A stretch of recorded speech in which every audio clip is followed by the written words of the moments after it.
Well, welcome. Hey, another incredible session that we are going to be having with the famous Francis West, who has been on a mission to try and save people all around the world, and these wonderful speakers. So Francis, take it away, sir. Another security everywhere benefit to businesses out there. Thank you very much, Mac. You know what? I did a quick count, and I can't believe this is our 6th event already. You know, they've gone past so quickly, and we've had such amazing feedback from so many people, and a lot of people have now listened back to the previous sessions, which you can do by just going to the event section. But yeah, and we've had different people from panelists. So just a quick introduction. My name is Francis West. I'm the CEO of Security Everywhere, and you already heard our mission, and our mission is to protect at least 1 million businesses from cybercrime by 2026. And this is one way that we do it. You know, we post every day on LinkedIn, we do TikTok, we do just about every social media, and the more we can share with people, the more hopefully they can share the information with other people.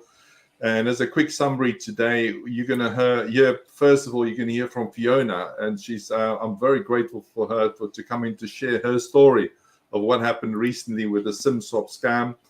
And then we're going to pass on to our panelists, and we're going to discuss different types of scams that's going out there right now. I mean, we could probably speak for another 5 hours today, but we only have 1 hour. And then, of course, most importantly, we're going to end the session with lots of top tips and tricks on how to avoid scams in the first place. And I please ask you this every time, but share this link, this recording, with at least 10 other people, and especially your parents and your work colleagues, because the information you're going to learn today might just be that one thing you learned to stop your daughter, who's 24 years old, suffering from a scam and lose £10,000, her entire savings. That's a true story that we dealt with only 2 weeks ago. So thank you, everybody. And I'd like to pass straight over to Fiona. Fiona, thank you so much. And please tell us your story. Hi, I'm Fiona Brunson. I run a small bid writing agency with just 5 staff. And I'm the typical micro business that I think these guys are targeting. My contact details are on LinkedIn and on my website, which means my email address and my mobile phone number are accessible with reasonable ease. What happened was about 6 or 8 weeks ago, I started to receive a deluge of spam emails, which I thought was odd because they were suddenly in the thousands, and I'd always received a little bit of spam, but nothing like this. So I immediately phoned Francis's team and was getting some help with the spam. Same day, I get a text from my mobile phone provider, EE, saying, thanks very much for requesting to port your telephone number onto a new SIM card, and we'll go forward with progress with that request. If this wasn't you, please contact us. So I immediately contact EE and say this is a fraudulent attempt to port my phone onto a new SIM card. Please don't do it. They advise me that they don't port phones for 24 hours to allow for people to be able to make these calls, and that they wouldn't port the phone. Long story short, I lost a lot of sleep that night, so I phoned EE again the next morning to double check that they weren't going to port my phone, and they confirmed no, they're not going to port it. And when it came to the 24-hour period, the said fraudster, who had managed to access my details in the first place, contacted EE again and instructed them to reverse that, and that he did want the phone to be ported. So the first thing that I know is I'm deluged the next day with more spam, and I spot 3 emails within the 3,000 spam emails. I don't know how I spotted them, that all came from a credit card company, and that alerted me because I had a credit card with this company, and that 13,500 in balance transfers had been requested. That alerted me that my phone had potentially been ported despite my instructions not to. I contacted EE of course, I had two-factor authentication on my account, so they wouldn't speak to me initially because I couldn't receive the text with the two-factor authentication. Don't ask. Anyway, managed to finally get them to block my phone. I then went on to check my banking app, and I couldn't access my personal banking app. And went into flat panic, contacted my bank. They blocked the online banking, and the fraudster was in my bank at the point that my banking was blocked. My bank advised me that the only reason that my bank account wasn't empty was because I'd been so quick in alerting them to what had happened, and that most people don't actually realize that their phone has been SIM swapped across, because all that happens is you're just not receiving texts and phone calls. Well, I don't receive texts and phone calls through, every 10 seconds throughout the day. So I didn't know, but my phone was in use by the fraudster for about an hour and 10 minutes. I've since been to the Ombudsman and had my complaint upheld with EE's very poor security. And that is my story. I was incredibly lucky. It is people like me that they target with small businesses, and we're the ones who think that we're safe. Yeah. So what advice can you give people? You've been through a terrible, ordeal, and luckily you managed to get your money back, which is always a great outcome. But what advice could you give people to prevent this, or how to deal with this? I didn't get my money back. Well, I did get my money back in that it was a credit card balance transfer for the 13.5 grand, so I never had to pay that out. My credit card company lost it, which grates hugely with me. But I think the first thing is to make sure that you have good security on your mobile phone account. I mean, I had a 10-digit password which used letters, numbers, and symbols. And I thought that was quite a detailed password. When I was working with Ben Beer to go through, from Francis's company, to go through everything, he actually ran a check on this password on some website which could tell you how secure your password is. And basically a computer could work out my password within 3 days. Which absolutely freaked me out, because I thought, oh my God, I'm using this password. Please don't just shake your head.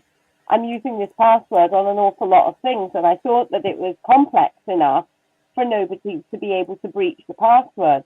So my first thing is use a different password with different things. And if you're middle-aged like me, you won't be able to remember what all your passwords are. So use a piece of software like Password Keeper that enables you to do this, and use different passwords on everything. Use super complex passwords on everything. But another thing is secure your mobile phone SIM. I mean, mine was a SIM swap. I guess I didn't fall for a scam as such, but I didn't know what SIM swap fraud was. And so how could I protect myself from that? One of the things I've since done is protected my SIM card using the SIM lock on my phone, which Francis took me through. And now every single time my phone is switched off, when I switch it back on, I have to put in a 4-digit code. And if that is incorrectly entered 3 times, it would block that SIM card from use. So if I lose my phone or somebody steals my phone, they can't actually use the phone without facial recognition, and they can't then take the SIM card out of my phone and put it in another handset and use that either. So that's another thing that I would recommend. It's been a steep learning curve, but thank you so much, Fiona. And you're just one person. You run a small business at the top of Scotland. A lot of people think, you know what, I'm a one-man band.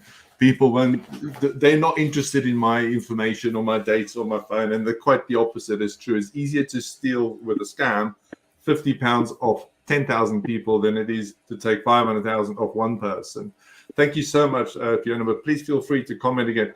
I'm delighted that Paul Mascal finally made it. We've got royalty amongst us now here. He was instrumental in helping us for all the way through COVID. If you remember, we did all the Clubhouse sessions every Friday, and he came to share his wisdom.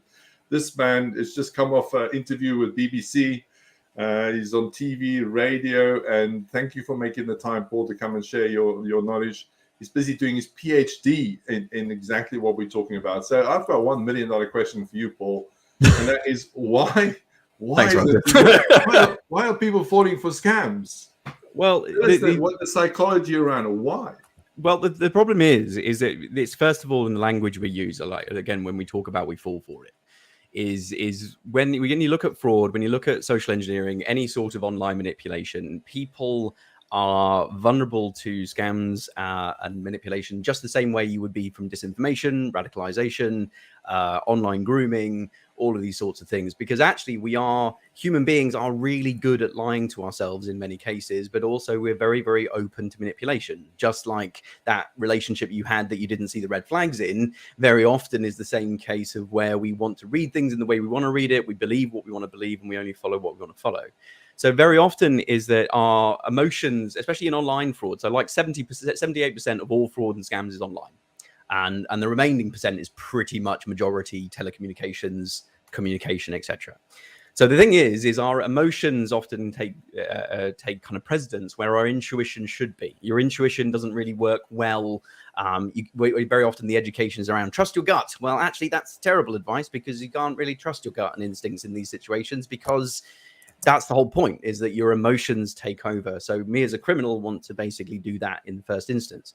But very often the language makes us less likely to educate ourselves, whether it's a business, whether it's an organization, whether it's an individual, because you don't think you'd fall for it. The problem is, by the very language, it's inherently quite shaming, because very often you say, well, of course I wouldn't fall for it because I'm not so stupid. But actually, it's nothing to do with stupidity or intelligence or savviness. There is a flavor of fraud and scams for everyone. We are all vulnerable to all these sorts of things as well. And very often our emotions and our relationship with technology has fundamentally changed this as well.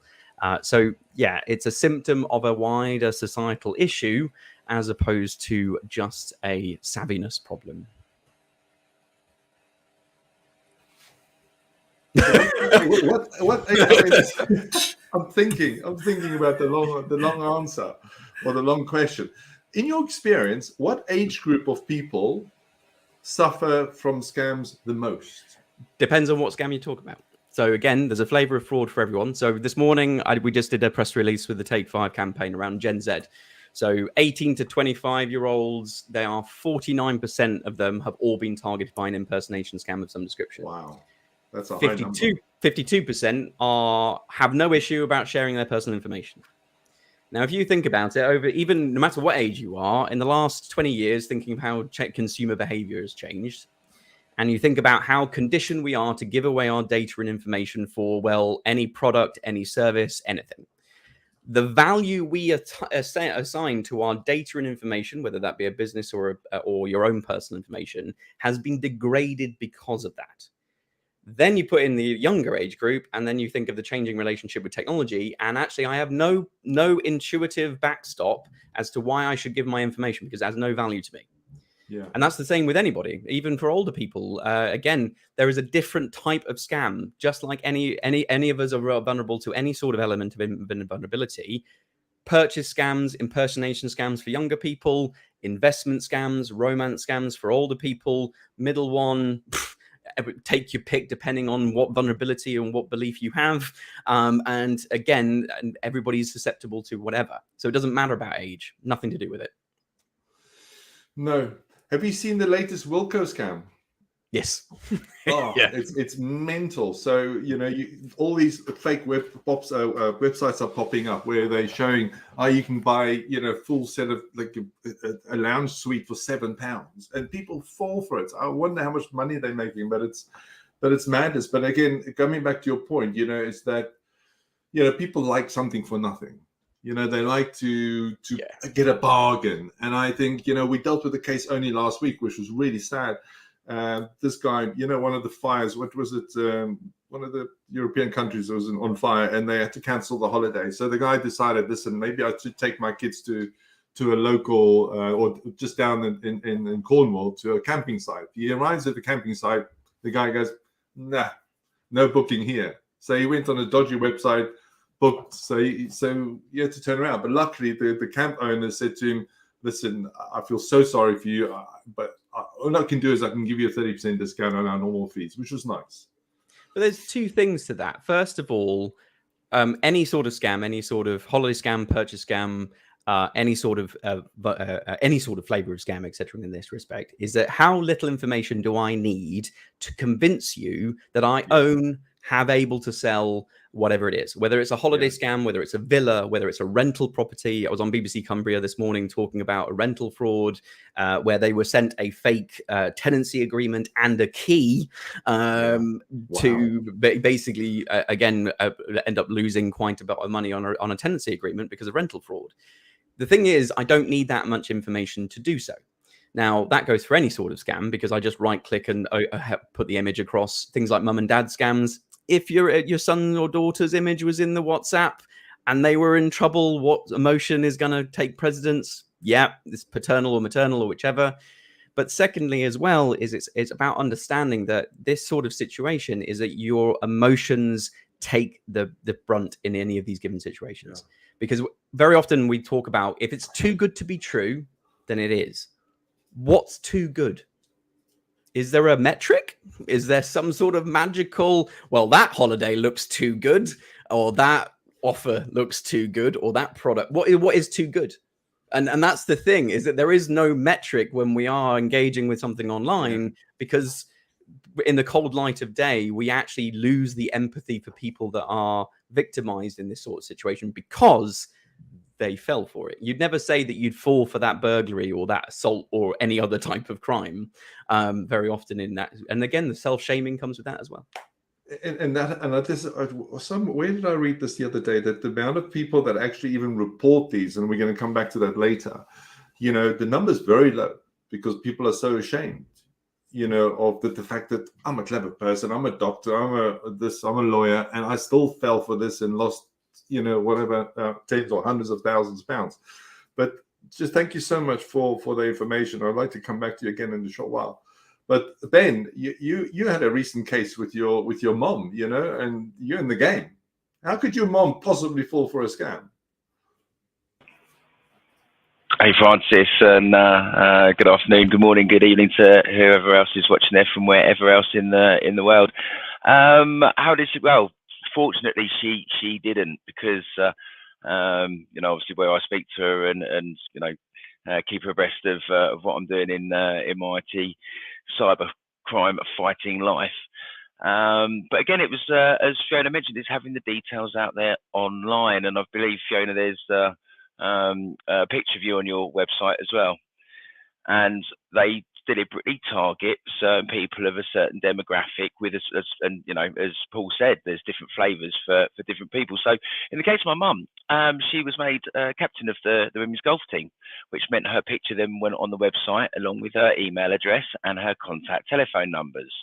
So all of a sudden, the information has been scraped by probably by bots, but they recognised that from a photo she's in her senior years, that they've now got her email address and obviously her contact phone number. So what they did, it's a Gmail address, and they've tried to access the account from America, from the US, California. So the next day she gets a phone call, because obviously the landline and the mobile numbers are both on the website, because she organises competitions, what have you, and various events. And she gets a phone call from somebody supposed to be from Microsoft, saying, "Oh, well, we can see that there's been an attack on your account. Now, where they try to access the Gmail account, it gives you a warning. Someone's tried to access your account from California. Is this you? So they've actually deliberately initiated that attack so that then they could reference it the following day. So now you've got an emotional attachment, you've got some actual context to the scam to say, right, we know you're under attack. We need to connect your computer to check that you haven't got any viruses, that there's, it's not started from your computer. Now, fortunately, she then said, no, you're not connecting. I'm going to speak to my son. But it's the very fact that the information is publicly available. So they're just using what was put out there for all good intents and purposes. My mum was ever so pleased to be the captain of the women's golf team. She spent 5-6 years there, being involved and working hard to have that privilege. Obviously, she needs to be contactable, so all her information's there, but that then allowed her to be targeted. And more recently, the other one that happened, again, from using the information that was online, is that instead of it being on the landline, they've contacted her on WhatsApp, on her mobile. And it was I've lost my phone. They were pretending to be me. Oh, I've lost my phone. This is my new number. But what they've done is they've engaged in a 20-minute text conversation over WhatsApp. And what they've also done is they've looked on my mum's Facebook page, seen that she's got 2 sons. So the attacker is saying things like, oh, how's my brother? So they're using all the information that's available to them and publicly available to give that context again to make it all the more believable. And then after about 20 minutes, and bear in mind this is about 11:30 at night, they've started asking for money. In which case, my mum said, "Well, can you give us a call?" "No, sorry, I can't call. I'm busy at the minute, but can you just send it? I need it for the morning." In which case, she then tried to ring the number for the WhatsApp, and it just came through as the old dial-up internet tone, the squeaky computer noise, because obviously they were sending it from a computer and not from an actual mobile device, so the phone number didn't work. At which case, she then had to wake my dad up because she'd swapped my number in her phone, according to the very first WhatsApp message. This is my new number. So she's woken up my dad, got my actual number, rung me up to say, "Oh, is everything all right? Is everything?" I said, "Yeah, of course everything's right. What's wrong with you? Why are you ringing me up at 11:30 at night?" In which case she proceeded to explain. But again, it was just fortunate that she was wary enough, because we obviously with the conversations that we have about what I do, that when they started asking for money and that she wanted to actually speak to them to have that confirmation, and that's where they suddenly got flaky, obviously. But it's absolutely rife. It's the fact that they can see from her photo online that she's in her senior years, and then they're using the information there against her to give that context. So therefore you've got the social engineering side of the scam, where they're using things and elements that my mum can relate to that then give authenticity to the scam. So it's not just a fire and forget. These are targeted, deliberate, scams against people that they think will be more likely to fall for them because they are possibly more vulnerable because they're of more senior years and going to be less technical.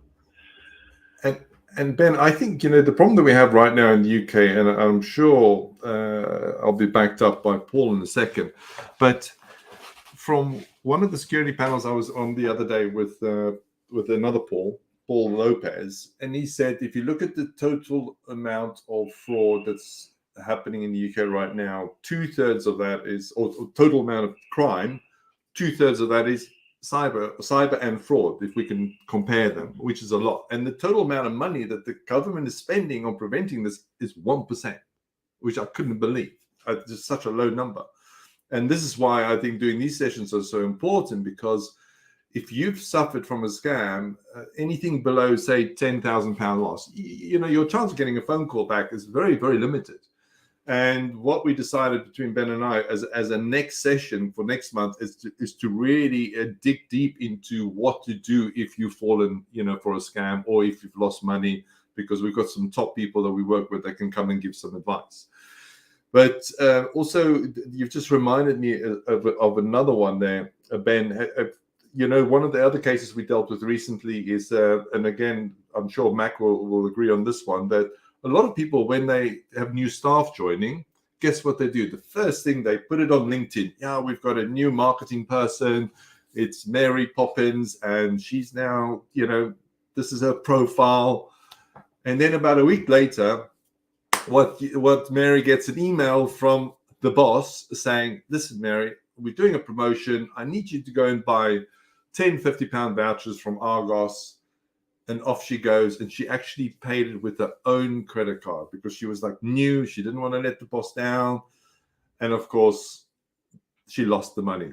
But I don't know we still don't know if the boss is going to give her money back. But what I'm really glad to say, what I've heard now from multiple people, is that Argos is now actually checking people when they try and buy these, these gift cards, and they interrogating them to say, "Listen, are you sure who this is for?"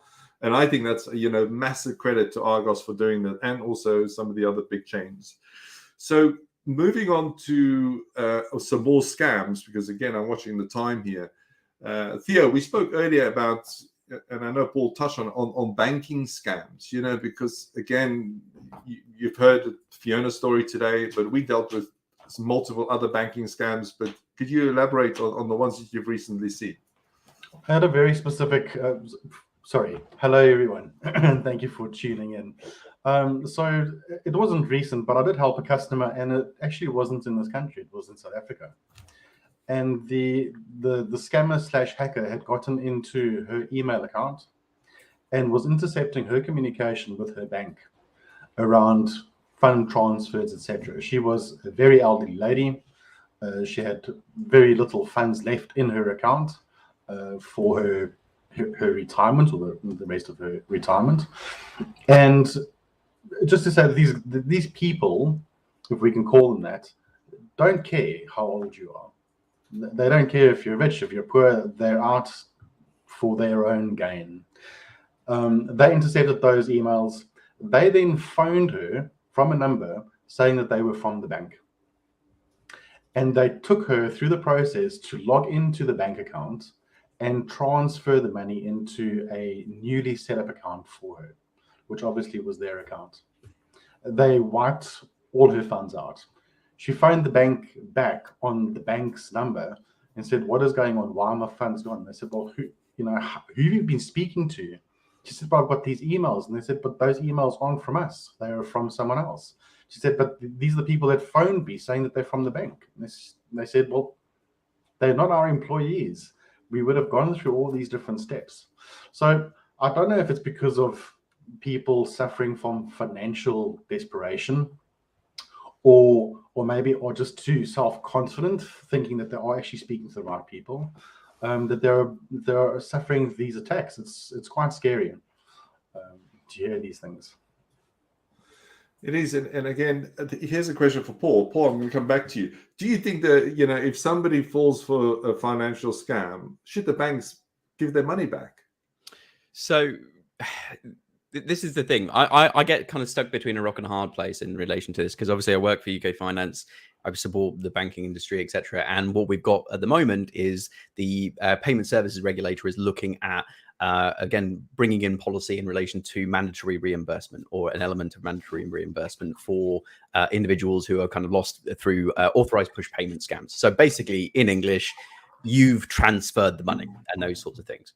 So very often it's the case of, yes, absolutely. The problem is I kind of get stuck in a realm, because I see this as much more of a societal problem. As you quite rightly said, it's kind of like, well, is it about financial vulnerability? Is it about this perspective, etc.? And it's like, well, actually, it's not necessarily. It has a massive driver around individual vulnerabilities, absolutely. But the problem is that very often online fraud and manipulation slips through cognitive heuristics. So basically, again, in English, mental shortcuts. So, for instance, risk. We don't see the risk because it's not an emotional problem until it is. You're not exposed to the risk in the first place. There's also commitment bias. So Ben, your mum, for instance, the reason I spend so much time on the phone with you is that actually increases the amount of commitment bias that you get when you're either targeted by whoever the bank is or whoever challenges to say, well, actually, we believe this is a scam. Well, actually, you've got so much of a commitment bias to the point where you've spoken to that individual for any length of time, and you're more likely to then go and do it, because this is how humans work. And that's the problem, is that very often it slips through the gaps. And the reason why we're vulnerable to fraud and scams are the same reason why we're essentially vulnerable to everything else of the societal ills around fake news, disinformation, again, social media and that content. Fraud and scams is a symptom of this larger issue. So personally, I don't think the banks, because the banks are the last to know in these given situations. Is there an accountability to the banks? Absolutely. But they are the last to know in any of these situations most of the time. So. Yeah, I had some interesting conversations about this, and I don't want to go into too much deeper because there's lots we still want to share. Richard, so you don't have a license and you've been sent a parking fine. How does that work? We can't hear you. We're not that good at lip reading, I promise you. Hi, yes, sorry, I was just in another window.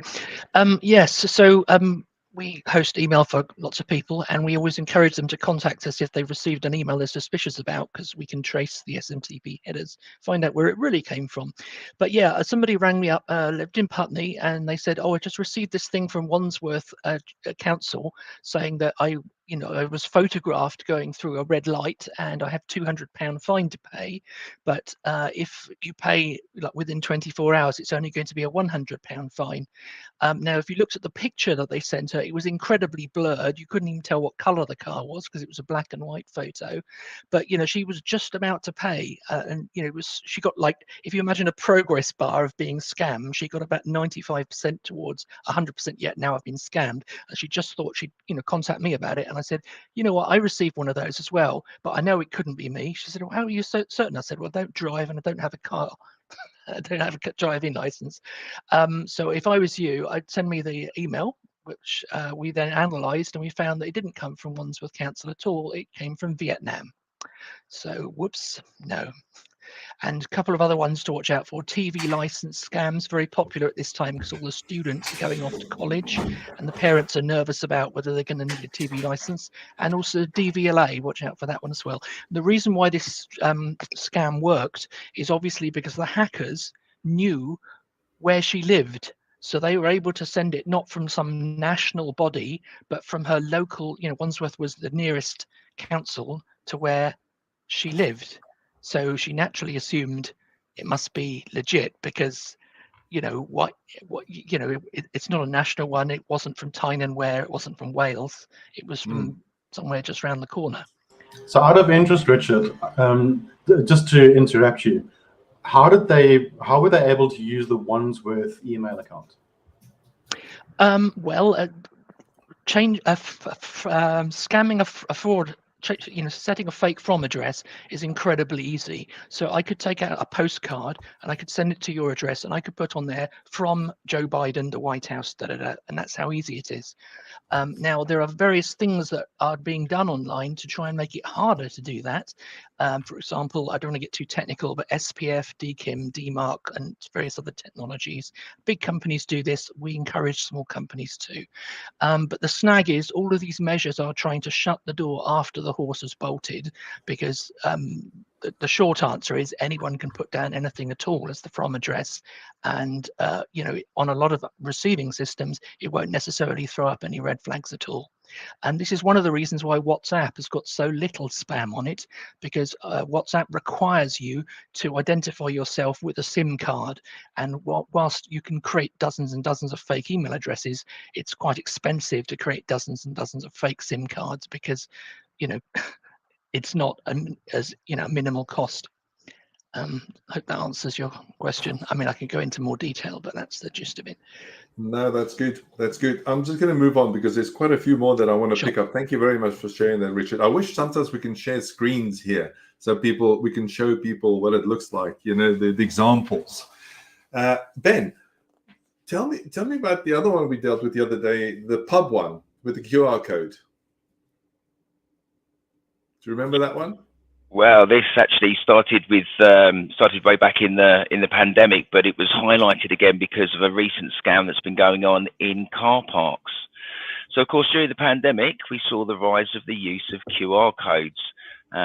from anything from ordering your food at a restaurant when we were allowed to actually sit outside again, but we weren't allowed to go to the bar. We'd use the QR code that was on the table or on the plant pot with the table number, what have you. And what people didn't realise is that it was all too easy for a scammer and attacker to go in the pub garden late at night, put a sticker with their own QR code over the top of the authentic one. They'd cloned the actual website, and then they did it as a pass-through. So you think you're logging into the actual website, and what they're doing is they're stealing your credentials and then passing you through to the actual website where you can carry on with your order without knowing. And they were, as people were registering, they were capturing all the credit card details, and of course, then using the details fraudulently. So that started way back with the pandemic, and what we've seen recently is there's been a state of this going on with car parks. So where you have to now use an app on your smartphone to register your car and make the payment, you'll very often have a location code, or they'll tell you just to scan the QR code. And what they were doing, again, the attackers were going in and sticking their own QR code over the top, and you were being taken to a fake website where it was giving you the offer to pay now with card details. And again, they were capturing that card information. But then they send the information to the authentic website, so you get all the confirmation details just like you would if you were actually making the payment on the legitimate site. But in the meantime, they've done what's known as a man in the middle of attack, and actually stolen all those details. And we will be talking, we're coming towards the end now, but when we do the takeaways at the end, we will be talking about Sophos Intercept X, which is a free download you can get from the App Store or from the Google Play Store. And it's an antivirus for your phone, so it will stop anything malicious being downloaded. But one of its cool features is that it has a QR code scanner. And when you use that to scan the QR code, not the one that's built into your phone, it will go away and it will check the link first before it redirects you to the resource. So it's a great way to avoid being scammed by these attackers using the QR codes, and that's to actually use the QR code scanner in Sophos Intercept X. Yeah, that's good. There's a tool that we're using for so many different reasons, but it's the other one I saw the other day, I did a post on LinkedIn about it, where a great tip, if you want to make sure that the QR code is not just a sticker, is just run your nail over the edge of the sticker, because if it's been stuck on top, it will stop. So you know that this is a dodgy QR code sitting on top. So please be careful when you scan QR codes. But Mac, you haven't had a chance to talk yet, and it's thanks to Mac that we're all sitting here, because if it wasn't for him, we would never be doing these sessions. You're a LinkedIn man, and LinkedIn is under attack right now. Gee, it was like we've never seen. I don't know if you saw my post today on LinkedIn. Tell us about the scams that you're seeing within, this is your environment. Oh, he's been scammed out of the camera. I clicked on camera instead of mute. So the scams, and a lot of this comes down to what's already been shared with regards to the information that we put out there. One of the things that Fiona mentioned earlier as well, about the fact that people have the same password for everything, whether it be their LinkedIn and everything else. And the one of the big ones is the two-factor authentication. And thanks to Francis, whenever I'm doing some form of a live somewhere and I say, I've just got to go onto this site, it takes me so much longer to get in. But it's because of those two-factor authentication settings, just to make sure that you are protecting your LinkedIn profile. And, some of the scams that are coming out there right now is, as we go into financial difficulty in different areas, that emotional tug for finding the right job, or finding an opportunity, or even finding jobs that can pay you quick cash, work from home, be flexible, And they literally pull at all those emotional strings, the financial difficulty, the flexibility around children, all those kind of easy things. And then you click on it, and LinkedIn do warn you, because when you click on a link now, it says it's taking you away from LinkedIn. But again, it's that emotional attachment that people look at and go, well, it's worth clicking on it because I might be able to make extra money. And there are a lot of scams within groups now where people are saying, hey, we've just come across this company that are busy recruiting. Please click on this link, and it takes you to a WhatsApp, so it looks like it's you now talking to the person. But even that WhatsApp link is firstly going through a dodgy link where it gives you access to your computer or to your phone, and you don't even realize it. So people are becoming again, it comes down to that emotional factor of they can see what you're posting about and what you're talking about. So be conscious of what you're sharing. The famous one is that holiday one. Look at me, I'm getting on an airplane. Look at me, I'm just sitting on the beach. And it's using those things. I always say to people, if you're going on holiday, great, post about it when you get back. Because it's just such a simple thing to you're letting the world know what you're susceptible to and how to scam you. So try and make it harder for them. So what are your top tips for spotting a fake LinkedIn profile? So there's several things now. One of the things that I'm noticing is the image tends to not be necessarily professional, and it tends to be very kind of Instagrammy, if that makes sense, with regards to some of the images. And then when you click on the profile, you'll find they've got no recommendations, no skills. Even some of them are actually go to a little bit of effort and they actually have recommendations, but if you click on the recommendations, they're actually fake too. So just go and have a look at, are they posting, is their content, is the account older than have they been active for more than 2 or 3 months? Because typically you get like 2 or 3 months, you see they've posted about something, they've reshared somebody else's post, and it's very generic stuff. But then one of the other things I've noticed as well is, and we spotted one of these with a client recently, is where the company, because we're now able to work remote, but it says the company address is in the US, they live in Canada, but the things that they're talking about are from another country altogether. So when you look at those things, just go and have a look at, unfortunately, LinkedIn took away locations for about 2 weeks. I don't know if anybody noticed that recently, and a lot of us got in to complain about that because we were like, what are you doing? So that's back on now. But yeah, check out locations, check out skills, check out recommendations, check their about section, and then any other history. If the account's younger than or less than 3 months, beware, because there are a lot of weird scammers out there. Well, you're going to be the best person to answer that question. Now, I'll tell you another quick story. So my sister, based in South Africa, phones me at 6:30 a.m. last Saturday morning. Now, for once, I was asleep. And she's kind of lost the track of time because they're only 1 hour ahead instead of 2 normally this time of the year. And she phoned me up and says, Franz, I need you to check something for me. I'm like, I'm waking up here. What's your problem? Oh, no, I'm going to book a trip to Portugal, and I just want to make sure that this website is actually legit because I'm saving thousands of rands by going direct instead of doing it through the travel agent. I said, okay, well, I said, leave it with me, send me the link, and when I've finally woken up, I'll check it out for you.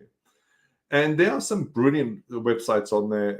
Which is doing one. I did, if you want to share it as well, Mac. But my favorite one is getsafeonline.org/check a website / So if you get an email from somebody, don't click on the link, just copy the link, or in a text message, just copy the link. Do not click on it. I keep on saying that. And then paste it into this website, because 9 out of 10 times, or probably 99% of the time, it'll actually give you an accurate feedback on that website. Because again, so many people are falling for websites, for booking scams for holidays and stuff. And if only they knew that they could go and check the website first, then I bet they would have enjoyed the holiday a lot more.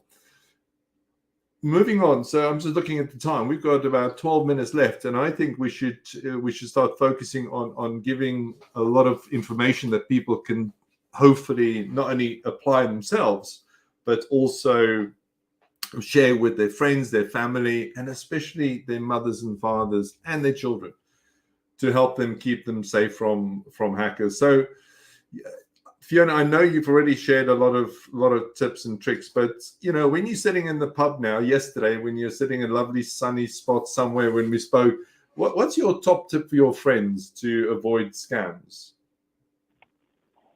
Oh gosh, I don't know. I mean, using two-factor authentication, using the Authenticator app is a good one for me. I've been shocked by the number of organizations, and I mean big organizations, that don't actually allow you to use the Authenticator app. I know. It's shocking, isn't it? Just, so disappointing. But yeah, that's a big one, Authenticator app, rather than then relying on text. Texts are dangerous. I agree. The Authenticator app. So again, just to help everybody, you can go onto the App Store, download the Microsoft or the Google Authenticator app. Let's say you use LinkedIn, go into settings, go into add two-step or multi-factor authentication. It will pop up with a drop-down. It'll say Microsoft Authenticator. You select that, you go next. It presents a QR code on the screen. You then open the app on your phone. You click on plus at the top right. Select the third option at the bottom saying other. You then point at the QR code. The moment you point to the QR code, a 6-digit number starts rolling on your phone. It'll then click next on the screen. It'll ask you for that 6-digit code. You click next, save, enter. And now you've just protected your LinkedIn account. And, you need to make a list. Think about everything you use. We talk LinkedIn, PayPal, Amazon. We dealt with the scam the other day. Somebody got scammed on Amazon and they ordered 3 ice cream machines. Guess what? They were £10,000 each. And if only he had his Authenticator app turned on Amazon, he wouldn't have had to pay out $30,000 for 3 ice cream machines that he never received. So thank you very much, Fiona. I think the thing is that I'm seeing on Facebook, I don't use a lot of the social media, but I'm seeing a lot on Facebook of stuff which people think fun, like, what color was your first car, or what was the make and model of the car, or what was your first pet's name, or, they might as well ask you what your mother's maiden name is and just get a hat trick for the whole lot. These guys are just, and I even managed to work that out on my own. They're just fishing for information. And I believe in my situation that they had built a portfolio of information about me that they were capturing from absolutely anywhere and everywhere, including social media, blog posts, blah, blah, blah. And all they then needed was the phone to be able to get that last piece. So I would just avoid putting anything in any of those. So 94% of all attacks are still coming by email. And that's why it's so important. That's why we provide email security for our clients, to strip out all the attacks from the inbox in the first place.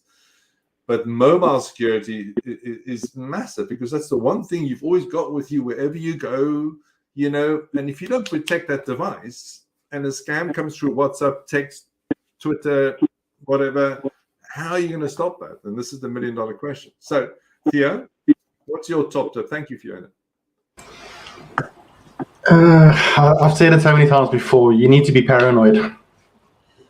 Unfortunately, they're out to get us. I think it's a great, always be paranoid.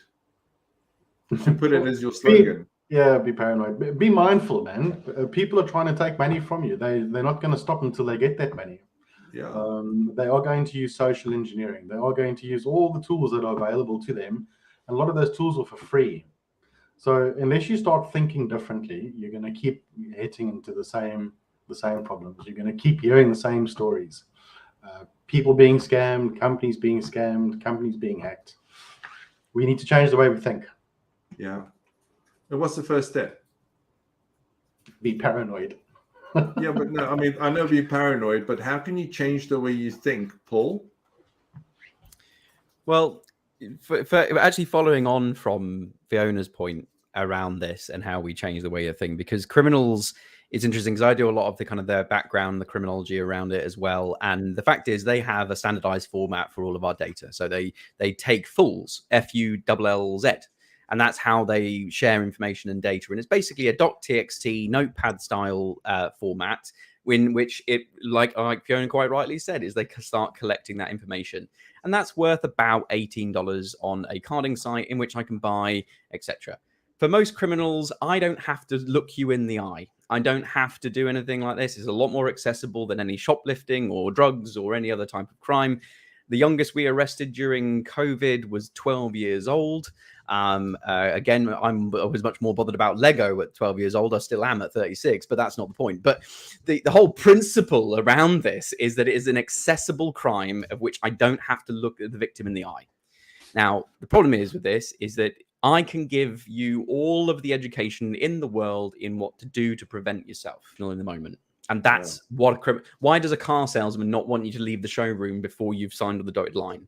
It's because you're going to be in an emotional window. And the problem is, because of the changing of consumer behavior, is that this is so much more, very often, again, around that paranoia and mindfulness point, is that if my emotional reaction, just like that, taking that text message the wrong way from a partner, actually letting yourself cool down and reflect is so much more effective than actually just biting.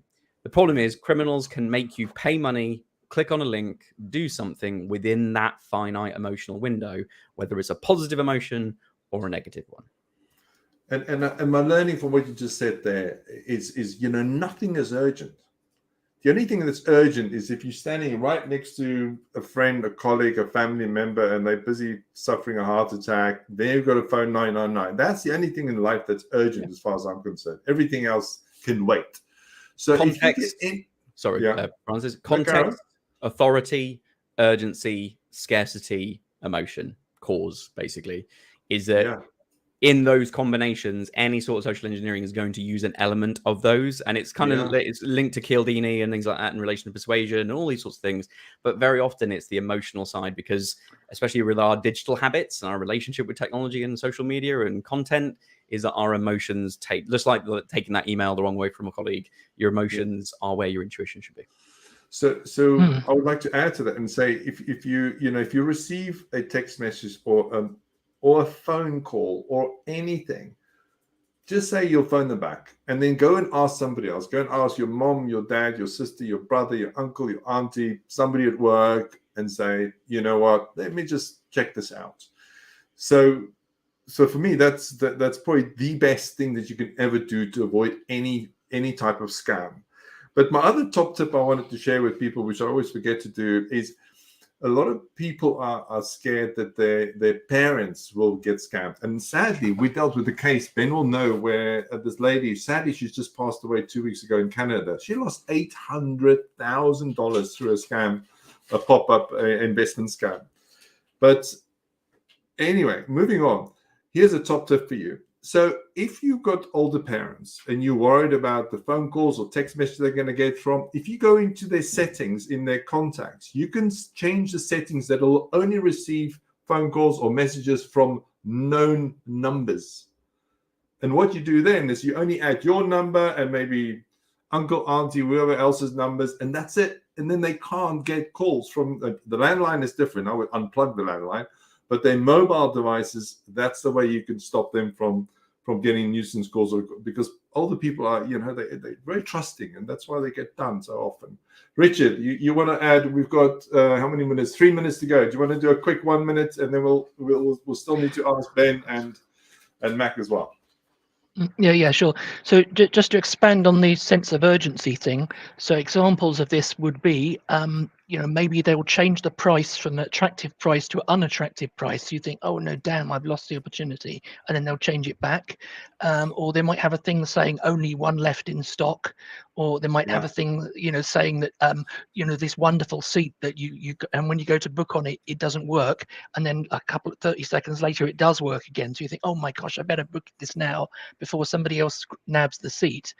So they're not going to say hurry, hurry, hurry, we want you to pay now. They're going to use sort of bleak psychology to get you to think that if you don't act now, you will lose the opportunity. I think in psychology, do they call this fear of missing out?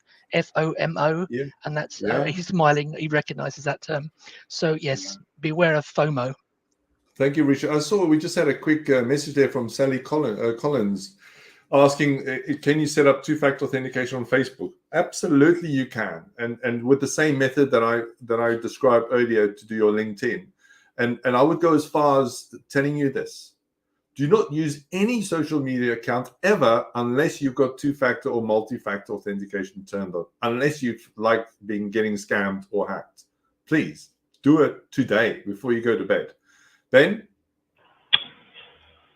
Sorry, yeah, if I can just jump in there, because that's the one about Sally Collins, the questions were slightly out of context there. So Sally was saying that she's received an email from Facebook saying requests had been made to change my password, gave her a 6-digit code to use and said, click the link to let us, if it was not you, click the link to let us know. Should I click on the link? No, definitely not. Dangerous. Access your Facebook page directly as you normally would, log in as you normally would. And if you're concerned that your password has been compromised, change it to something nice and long, and of course make sure you've got your multi-factor turned on and set up. We also had a very, very good point. We're telling everybody to start typing their passwords into websites to check if they're long enough to be and they're not going to be cracked. Someone said, is this dangerous putting in my password? Well, the idea is that you don't actually put your password in there, change a few letters and characters. The idea is it's looking at how many special characters and the length of the password to calculate how long it takes. You're not putting in the username, so in that respect, there's no link between the username and the password. But yeah, if I was using one of those sites, I would only use roughly my password with a few changes in it, just to be on the safe side.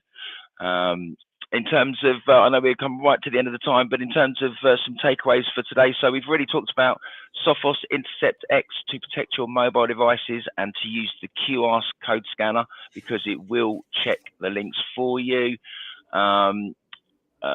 We've also got that. How about reporting them, Ben?